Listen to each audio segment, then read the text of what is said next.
Hi, friends, and welcome to this edition of Dispatches, reflections I make on what's been going on in my life and encounters over the last week or so.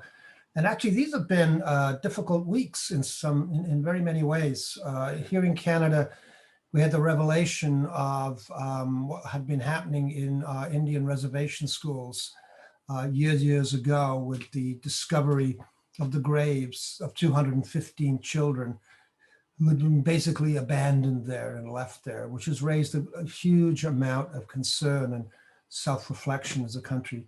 And then this week, there was a hate crime in London. It was more than a hate crime when a young white man drove into a Muslim family and killed almost all of them in a irrational, needless way, which again raises not just grief, but questions of what is going on in a society that produces this.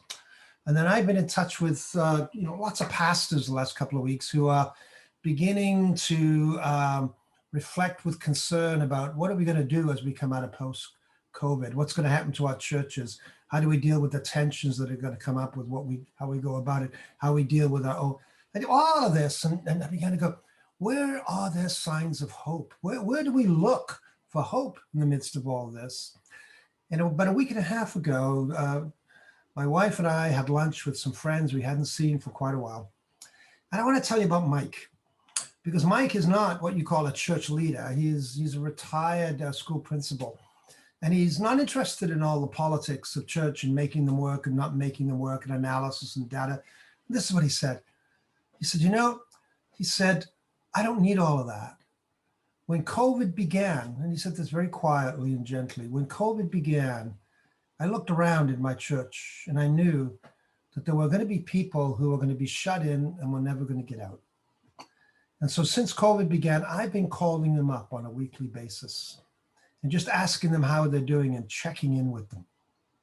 And then he said, in the condo in which I live and do some management, I know people there who in COVID are locked up and they can't get out because of the restrictions.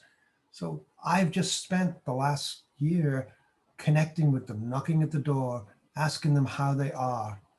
And as I listened to Mike's story, I began to be filled again with hope. In that little rooted place where Mike belongs, I saw the Spirit at work. Now there's a much bigger conversation here about where we find hope. But for me this week, it was with Mike, with what he was quietly doing and his deep sense of Christ-shaped care for others. Have a good week, and may you find hope as well. Thank you.